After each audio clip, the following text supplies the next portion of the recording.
Éternel Dieu de victoire,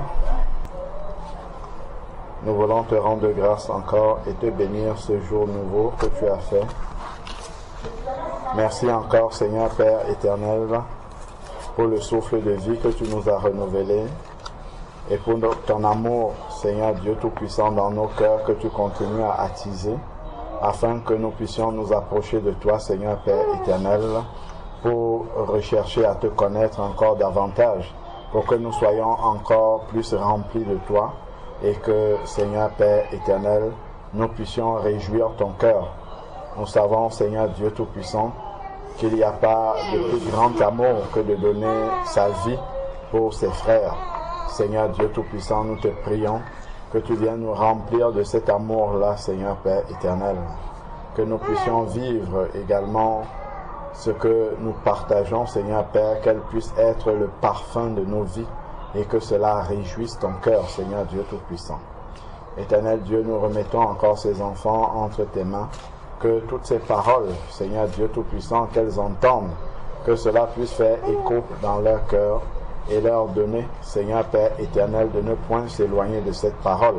Que cette parole fasse chemin dans leur cœur et que toi-même, par la puissance de ton esprit, tu puisses garder cette parole-là dans leur cœur afin, Seigneur Dieu, qu'elle puisse grandir et devenir des authentiques disciples, Seigneur Père, qui marchent selon ta parole, dont l'amour s'est construit, Seigneur Dieu Tout-Puissant, en apprenant davantage qui tu es, combien tu es bon, combien grand est ton amour.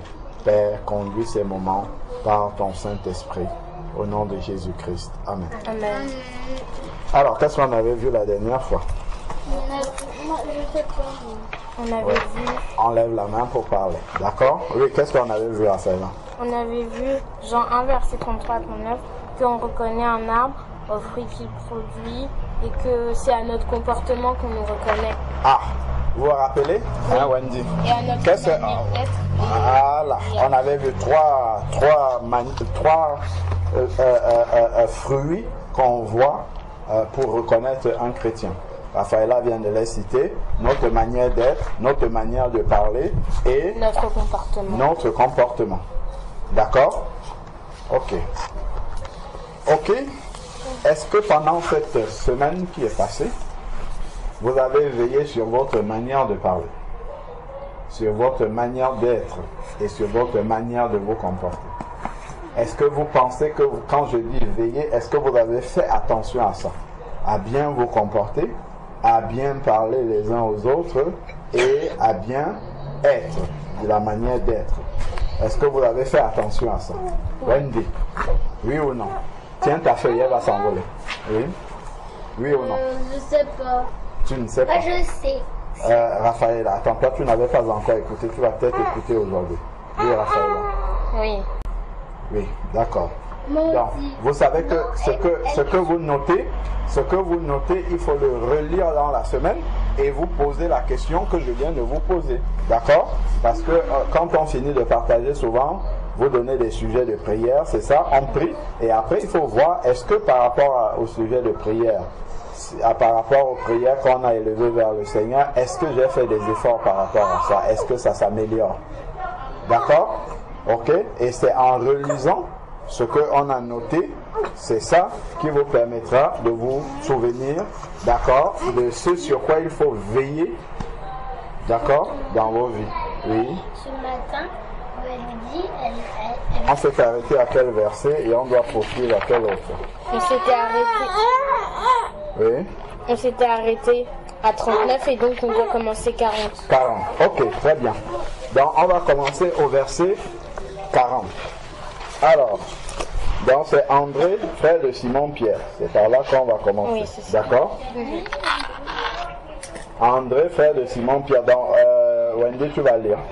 Tu commences et ensuite je te dirai quand est-ce qu'il faudrait s'arrêter. Ok? Oui. Bonjour. Oui. Alors, on poursuit. Dans Wendy, vas-y. Verset 40. Oui, dans Jean, oui, Jean 1, verset 40. Tu lis à haute voix un peu, s'il te plaît.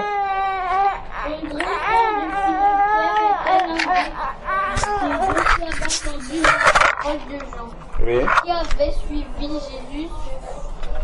qui avait suivi Jésus. Voilà. Donc, vous vous rappelez que, qu'est-ce que Jean avait dit? Il avait dit qu'il n'était pas le Messie. Oui. Et puis il avait dit, voici. L'agneau de Dieu, alors qu'il avait ses disciples. Oui. Donc, tu dis, Jean, qu'est-ce qu'il avait dit? Il avait dit que voici l'agneau de Dieu. Il avait dit qu'il n'était pas le Messie. Et il avait des disciples. Et après, il avait dit, moi, je ne suis pas le vrai agneau. Et c'est lui le vrai agneau. Après, ils sont allés vers Jésus. Et Jésus Il n'a pas dit qu'il n'est pas le vrai agneau, mais il a dit, voici l'agneau de Dieu qui... Bon, ailleurs il a dit qu'il ôte le péché du monde, mais il a dit voici l'agneau de Dieu. Et il y a 2 de ses disciples qui sont partis pour suivre l'agneau, n'est-ce pas? Oui. Ok, donc. Et puis, donc, les 2 disciples sont allés suivre Jésus. Et on avait vu en détail un peu que pour se convertir, il faut abandonner qui on était avant et puis poursuivre Jésus. Vous vous rappelez? D'accord, ok, donc. Et donc on nous dit au verset 40 que André, le frère de Simon-Pierre, était l'un des 2, d'accord, des 2 qui avaient entendu les paroles de Jean et qui avaient suivi Jésus. Vous avez compris? Ceux qui suivent Jésus ont entendu une Parole. et cette parole-là est entrée dans leur Cœur. Très bien. Vous avez compris? Donc le cœur est comme la terre. Vous avez vu en face là-bas? En face là-bas, il y a quoi? C'est un potager, non? Oui. Donc les gens, ils viennent, ils sèment des graines en terre et après ça produit. Ça produit des salades, ça produit des fruits, ça produit... tomates, des D'accord, voilà, les tomates, des cerises, ainsi de suite. Ok? Donc la parole de Dieu, c'est une semence qui est déposée dans le cœur de quelqu'un. Et si ce cœur-là est bon, d'accord, comme la terre, si, regardez, si on jette la semence ici sur cette terre, sur ce sol-ci, est-ce que ça va produire? Non. Pourquoi? Parce que que c'est pas de la... C'est pas de la terre, vous voyez? Et c'est pas de la bonne terre. Voilà, c'est pas de la bonne terre, ce n'est même pas de la terre, donc ça ne peut pas pousser. Donc si notre cœur est dur comme la pierre-ci, on sème la parole de Dieu dessus, ça ne va pas pousser, c'est-à-dire que ça ne va pas nous changer. On va toujours être les mêmes. Est-ce que vous avez compris? Oui. Donc on doit être un bon pour que la semence de la parole de Dieu produise du Fruit. donc, et ce fruit-là, c'est notre changement. Voilà, on note. Nous devons avoir un bon cœur pour que nous devons avoir un bon cœur. Donc, je recommande, nous devons avoir un bon cœur. D'accord? Nous devons avoir un bon cœur pour que la semence de la parole de Dieu, semence c'est comme une graine, d'accord? Une semence. C'est ce qu'on met en terre pour que ça produise soit des légumes, soit des fruits, soit un arbre, soit du blé, oui, très bien. C'est E-N. Hein, comment? E-N, c'est ça? Pourquoi? Semence. Semence, oui, E-N-C-E. Ok? C'est bon, Wendy? Que la semence. Nous devons avoir un bon cœur pour que la semence de la parole de Dieu produise du fruit dans notre vie.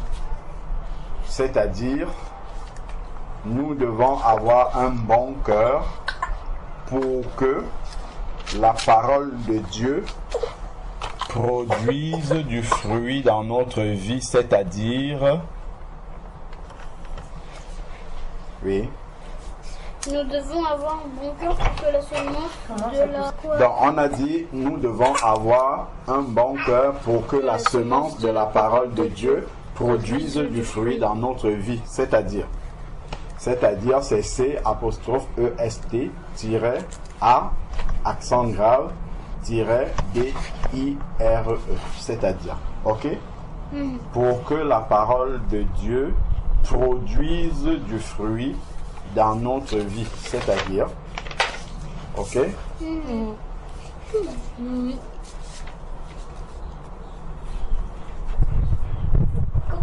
Produise du fruit dans notre vie, c'est-à-dire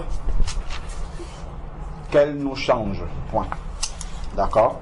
Ou qu'elle nous transforme, si vous préférez. C'est-à-dire qu'elle nous transforme.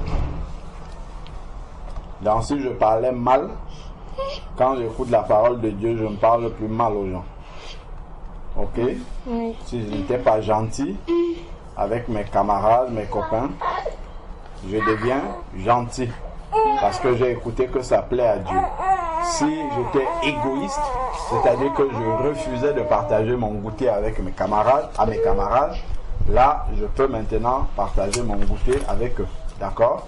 Si je ne pardonnais pas parce que ma soeur, mon frère, ma camarade m'a fait quelque chose qui ne m'a pas plu, je dois apprendre à pardonner. Voilà, parce que j'ai entendu la parole de Dieu et que mon cœur n'est pas dur comme la pierre-ci.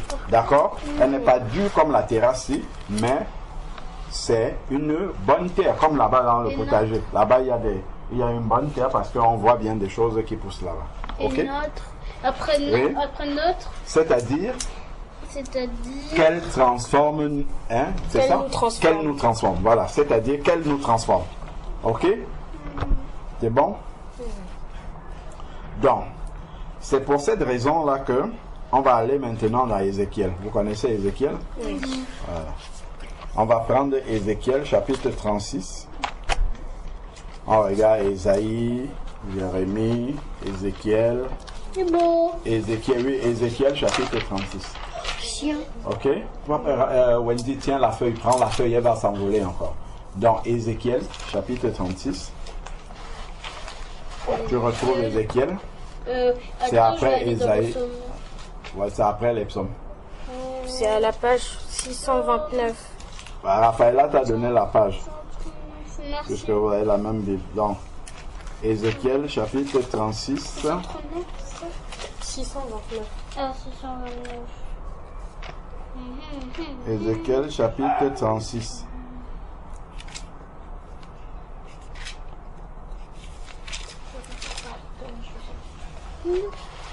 On va même commencer. Oui, Ézéchiel chapitre 36.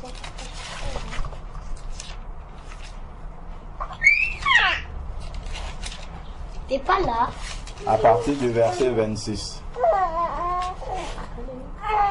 Après Jérémie, tu as Lamentation et puis tu vas voir Ézéchiel. Oui. Ok, Ézéchiel chapitre 36 à partir du verset 25.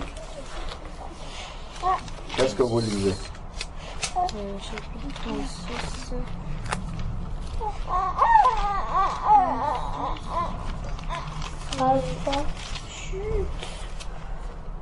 Page 662. D'accord. Ézéchiel 36 à partir du verset 27. 25. Qu'est-ce qui est dit? Je répandrai. Je vous ramènerai dans votre pays, je répandrai sur vous une eau pure et vous serez purifiés, je vous purifierai de toutes vos souillures Oui. et de toutes vos idoles. Très bien. D'accord. Donc le Seigneur dit, je vous purifierai avec de l'eau. Donc quand quelqu'un vient, il se convertit, tu vois, on le plonge par exemple dans les eaux du baptême et il demande pardon pour les péchés. C'est une image de la purification du Seigneur. Mais après, ce que nous voulons vraiment lire, c'est au verset 26. Ok? Donc, lisons au verset 26. Donc, verset 26, c'est là où on veut en venir. Qu'est-ce qui est écrit? Wendy, verset 26. Sommes dans Ézéchiel 36, 26. Je vous donnerai un cœur nouveau et je mettrai en vous un esprit nouveau. Je jeterai de votre corps le cœur de pierre et vous donnerai un cœur de chair. Est-ce que tu as compris ce que Dieu fait? Oui. Quand tu te convertis, le cœur méchant que tu avais, il enlève ce cœur-là et il te donne un cœur bon pour que la semence de la parole de Dieu puisse rester dedans. C'est spirituellement ou c'est vraiment... Non, c'est spirituellement. Il ne vient pas t'opérer le vrai cœur qui est là physiquement pour l'enlever. Ok? Est-ce que vous avez compris maintenant? C'est pour ça que Dieu change notre cœur. Pour que le cœur qu'il va nous donner, désormais, quand ce cœur-là entend la parole de Dieu, il va commencer à réfléchir sur sa propre vie, son propre comportement, d'accord? Sa propre manière d'être, sa manière de parler. Il va réfléchir dessus, il va dire, est-ce que ce que j'entends de la parole de Dieu, par rapport à la manière dont je vois que je fais, est-ce que c'est bien? D'accord? Ça, c'est un bon cœur, ok? C'est un cœur que Dieu a changé déjà. D'accord? Il se met un cœur qui est dur comme la pierre là. Ben, si tu jettes la graine là, la pierre, elle va rester comme ça. La graine va mourir aussi, ok? Chauffée par le soleil. Donc, c'est la parole de Dieu qui tombe sur un cœur qui n'est pas bon. D'accord? Mais si le cœur est bon, quand il entend la parole de Dieu, il dit, ah, quand je regarde la manière dont j'ai parlé à Wendy tout à l'heure, je n'ai pas bien parlé. Wendy, pardonne-moi. Et puis, désormais, je ne vais plus mal parler comme ça. Ok? Voilà. Ça, c'est un cœur qui est bon. On revient dans Jean. Donc, Dieu, il change le cœur pour que ce cœur-là puisse bien accueillir la parole de Dieu. Donc, continuons. Là, c'était dans les notes, vous notez Jean combien? Jean 1, 40. Oui, verset 40. Voilà. Dans ce que vous avez noté là tout à l'heure, c'est Jean 1, verset 40. Ok? Jean 1, 40. D'accord? Jean 1, 40. Ok? Ensuite, donc, on continue. Verset 41. Wendy poursuit. Donc, ils ont entendu une parole. Comme cette parole-là, ils avaient un bon cœur. Cette parole-là, cette semence a produit du fruit et ils ont suivi Jésus. D'accord? Donc, on suit Jésus parce qu'on a écouté une parole qui vient de Jésus et notre cœur a été touché comme la terre qui est là-bas en face, dans le potager, lorsqu'elle reçoit une graine. D'accord? Ok? Oui, papa. Voilà. Donc, on poursuit. Verset 41. C'est ça, hein? Oui. Oui, parle de Jean. Et qui avait suivi Jésus. Très bien. Après? Ce fut lui qui rencontra le premier son frère Simon et lui dit, nous avons trouvé le Messie, ce qui signifie Christ. Très bien. D'accord? Nous avons trouvé le Messie, ce qui signifie Christ. On avait dit que Christ veut dire quoi? Jésus veut dire quoi? Jésus veut dire oint. Non, ça veut dire oint. Non. Ça veut dire Seigneur, Sauveur. Sauveur, très bien. Et Christ veut dire Oint de Dieu. Voilà, très bien, oint de Dieu. Donc, dès qu'il a suivi Jésus, André, qu'est-ce qu'il a fait? Il est allé dire à son frère qu'il a vu le Messie. Qu'est-ce que ça veut dire? Quand tu as un cœur qui est bon, tu entends la parole de Dieu, ça te transforme, tu suis Jésus, qu'est-ce que tu vas faire? Tu vas te taire? Non. Tu vas aller trouver tes frères, tes amis, des personnes que tu connais ou que tu ne connais pas, et tu vas leur parler de Jésus. En fait, lorsque tu entends la bonne semence de la parole de Dieu et qu'elle change ta vie, tu seras tellement content. Est-ce que quand tu as eu une bonne, par exemple, si maman arrive là, ok, elle t'a acheté une belle paire de chaussures, qu'est-ce que tu vas faire? Dès que maman va te donner, qu'est-ce que tu vas faire, Wendy? Moi, je vais prendre des chaussures. Si Raphaëla n'a pas vu, qu'est-ce que tu vas faire? Je vais aller lui montrer. Ah, t'as compris? Donc, si tu as quelque chose qui est bon pour toi, tu vas courir pour aller dire, montrer, d'accord? Donc, de la même manière, lorsque tu entends la parole de Dieu, elle est bonne pour toi, ben, tu vas aller aussi pour dire à d'autres personnes, ok? Parce que c'était bien pour toi, d'accord? Donc, c'est pour ça qu'un enfant de Dieu est amené à évangéliser. Voilà, vous comprenez maintenant? Oui. Voilà. Donc, si on arrive, on te donne quelque chose qui ne t'intéresse pas, tu ne vas même pas en parler. D'accord? Si c'est que par exemple tu passes là, je sais pas moi, tu vois une feuille qui est là, qui était toujours là, est-ce que tu vas aller raconter ça à Raphaël? Non, parce que ça n'a rien fait dans ta vie, mais ça n'a pas changé du tout. Du tout. Est-ce que tu comprends? Tu vois? Donc quand quelque chose est bon pour toi, quand tu as été vraiment content de quelque chose, qu'est-ce que tu vas faire? Tu vas aller le dire aux gens. C'est pour ça que quand on dit annoncer l'évangile, c'est quoi? C'est annoncer la bonne Nouvelle. Quand tu as un évangile, c'est ça, c'est bonne nouvelle, ok?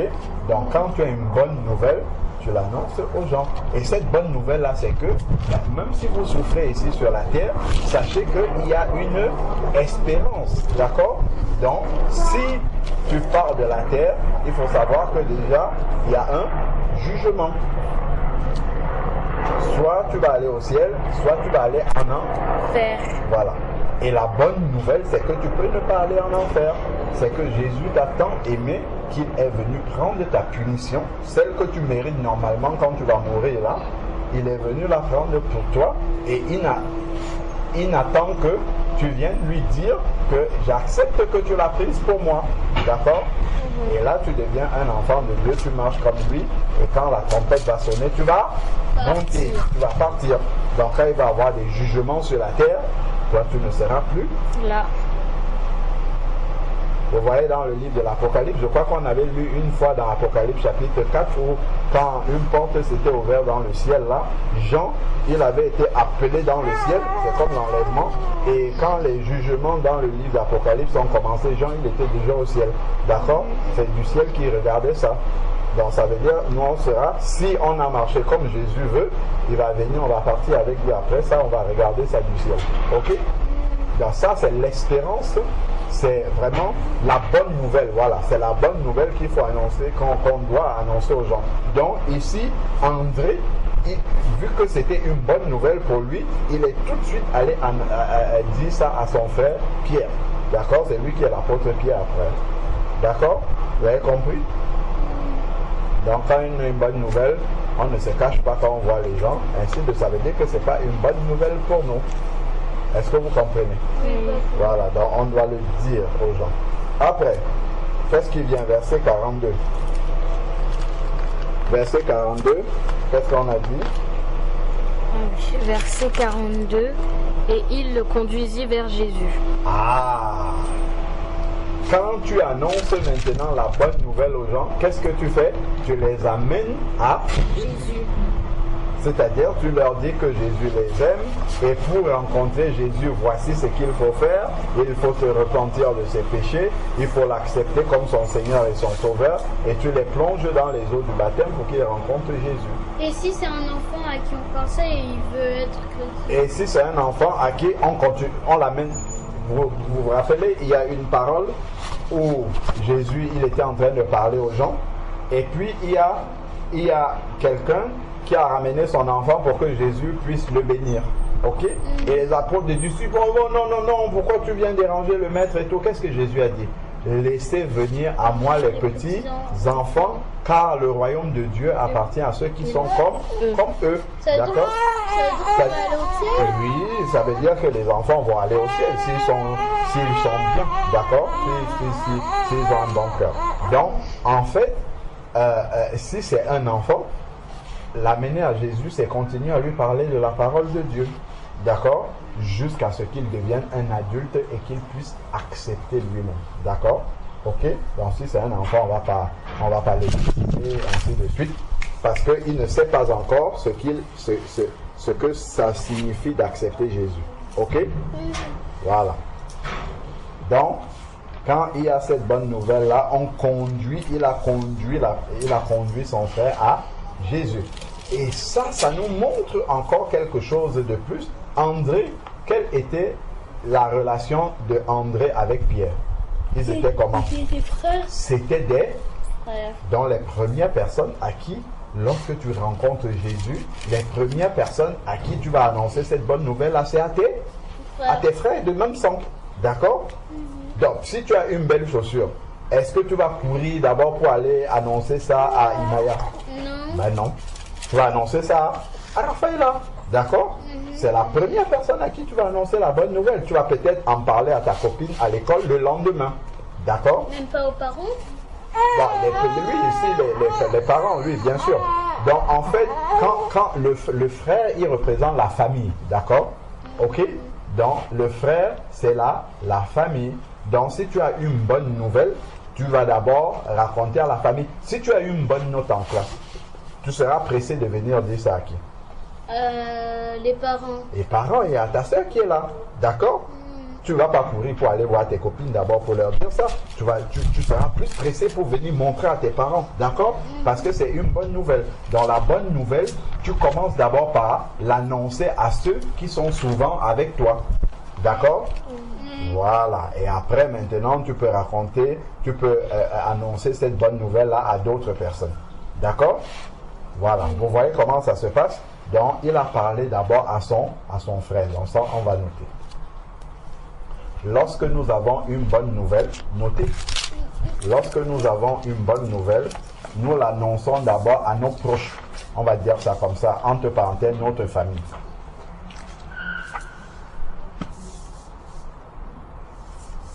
Lorsque nous avons une bonne nouvelle, nous l'annonçons d'abord à nos proches. Entre parenthèses, notre famille. Lorsque nous avons une bonne nouvelle, virgule, nous l'annonçons d'abord à nos proches, entre parenthèses, notre famille. C'est pour ça que si nous sommes un enfant de Dieu, notre famille doit déjà avoir entendu parler de Jésus et ils doivent voir notre changement pour être attirés à Jésus. Donc, on note. Ok? Qu'est-ce que tu as noté, Wendy, jusqu'à présent? Lorsque nous avons une bonne nouvelle, nous commençons ou nous devons d'abord l'annoncer à nos proches. Ok? Nous devons d'abord l'annoncer à nos proches. Enfin, nous l'annonçons d'abord parce que ce n'est même pas nous devons, d'accord? C'est que c'est naturel. Ok? Tu me disais tout à l'heure que si tu as une bonne note en classe, tu vas d'abord vouloir annoncer ça aux parents, ensuite à ta soeur, ainsi de suite. Ok? Voilà, donc tu annonces d'abord ça à tes proches. Donc, lorsque on a une bonne nouvelle, on l'annonce naturellement d'abord à nos proches, c'est-à-dire à notre famille. Ok, Wendy? Donc, de la même manière, lorsque on a rencontré Jésus, on va l'annoncer à notre famille. Ok? D'accord? Ok? Donc, note. Vous avez fini de noter, il faut noter le verset. Ah, le verset. Voilà. Donc, quand il a rencontré Jésus, il a annoncé d'abord à son frère. Ok? Il a annoncé à son frère la bonne nouvelle et il a conduit son frère à Jésus. Donc, on a dit aussi que on va partager cette bonne nouvelle-là à notre famille. Et s'ils veulent bien, parce que Pierre aurait pu dire, bah non, moi je ne veux pas, d'accord? Donc, ça peut, ah oui, Pierre, c'est parce que Pierre a dit oui qu'il a conduit, d'accord? Donc, on ne force pas les gens. Donc, s'il veut bien, s'il veut bien accepter aussi la parole de Dieu comme nous, on le conduit à Jésus. Mais s'il ne veut pas accepter, on continue à prier pour lui. Voilà. Ok? C'est bon? Mais papa, moi j'avais prié depuis le CP pour mes copines et elles sont toujours pas chrétiennes. Oui, elles ne sont toujours pas chrétiennes, il faut continuer à prier. Pour certaines personnes, ça dure longtemps. Pour d'autres, pas du tout. D'accord? Tu as vu, est-ce que tous mes frères sont chrétiens? Ça fait quand même longtemps. Moi, je suis chrétien beaucoup plus longtemps avant quoi. Tu as vu? Mais je continue à prier toujours.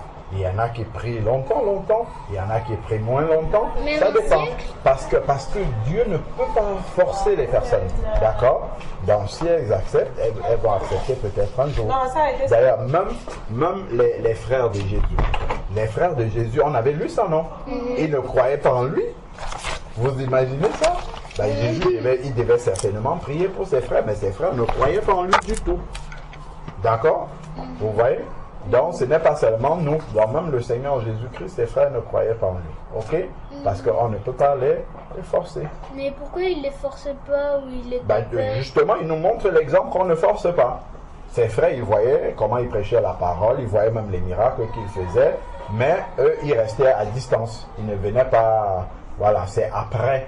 On avait vu. Hein, dans la chambre haute. Voilà, c'est dans la chambre haute après que Jésus soit ressuscité, mort, ressuscité, et puis allé au paradis. C'est là que ses frères sont venus lui renseigner. Oui, j'ai lu un témoignage d'une femme qui était paralysée depuis 19 ans. Et ensuite, Jésus il lui est apparu Oui. et elle l'a prié pendant 3 ans et un jour à 3 heures du matin, elle a crié au Seigneur, elle a dit que ça fait 3 ans qu'elle le prie et depuis elle est toujours malade, elle n'est pas guérie et ensuite Jésus il l'a guérie. C'est Amen. Guichon. Ah, Esther Bouchon? Oui. Oui, celle qui a les lunettes là. Oui. D'accord, t'as vu hein. Donc ça peut prendre du temps, mais après le Seigneur il va nous exaucer. D'accord, Wendy? Si, papa, il y a un truc que je comprends pas, Oui. c'est que T'appelles Oui. maman? c'est qu'en fait Oui. Mhm. En fait, c'est que dedans, sa sœur, elle était morte et ensuite Dieu il l'a ressuscité Ah, et elle a oui. voulu, sa sœur, elle a voulu croire en Dieu Oui. parce que Oui. sa famille l'avait rejeté Oui. et devant sa famille, elle avait prié pour que sa sœur ressuscite Oui. et ils étaient prêts à l'enterrer, mais sa sœur, elle est ressuscitée Oui. et elle a servi les gens qui venaient pour son enterrement, mais elle a dit qu'elle l'a elle-même baptisé. Ah, d'accord, ok, bon. Quand on vient de se convertir, parfois on ne connaît pas encore bien la parole de Dieu. Là, elle était sincère, on le faisait, elle a baptisé sa soeur, elle était sincère, mais elle-même venait de se convertir, elle ne connaissait pas encore bien la parole de Dieu, d'accord? Mais du coup, est-ce que ce baptême, il est valable? Quand sa sœur va rencontrer véritablement un disciple du Seigneur qui connaît la parole, il va lui expliquer et puis il va la baptiser vraiment, ok? D'accord, elle a voulu bien faire, mais elle a fait selon son cœur parce qu'elle ne connaissait pas encore la parole de Dieu. Ok? Mais Oui. elle priait pendant 3 ans. Oui, le plus important déjà, c'est que sa sœur soit convertie. D'accord? C'est d'abord le plus important. Vous avez vu le brigand qui était à la croix? Oui, Jésus lui a dit quoi? Aujourd'hui même tu seras avec moi. au paradis. Est-ce que le brigand a été baptisé? Non. Tu vois? Donc, pourtant son cœur était sincère. C'est d'abord la sincérité du cœur qui compte. Ok? C'est-à-dire que là, il est là-bas. Oui. Le même jour, Jésus avait dit aujourd'hui même, tu seras avec moi au paradis. Le brigand qui était à la croix, qui a accepté Jésus, Ah, il était quand au il paradis. sera mort. Ah, oui, puisqu'on devait le crucifier là comme Jésus, là, il devait mourir là en même temps que Jésus. D'accord? Et dans le même jour, il est parti au paradis parce qu'il avait accepté Jésus. Ok? Voilà. Donc là, on a déjà dit combien de versets là? 2 seulement. D'accord? Donc il le conduisit à Jésus. Et après, après, c'est quoi la suite? Il le conduisit à Jésus. Donc on a compris que nos familles, il faut leur parler de Jésus, leur partager la bonne nouvelle que nous avons reçue. Et si ils sont, on dit disposés, s'ils le veulent, Oui. et donc s'ils le veulent, on les conduit à Jésus. D'accord? Poursuivant, on va finir là.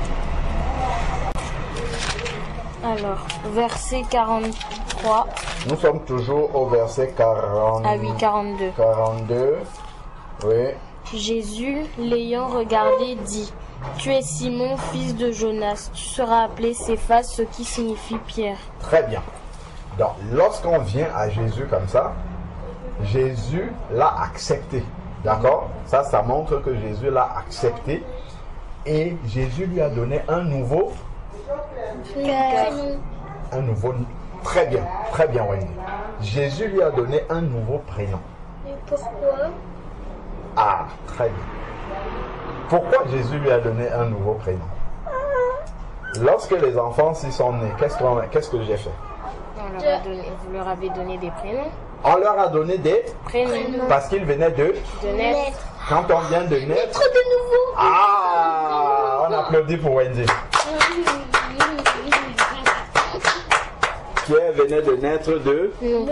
C'est pour ça, ça nous montre Jésus lui a donné un prénom, un nouveau nom. Ça veut dire qu'il est né de. Nouveau. Donc il appartient désormais à. Parce que lui, je lui ai donné. Enfin, lui, on lui a donné notre nom de famille.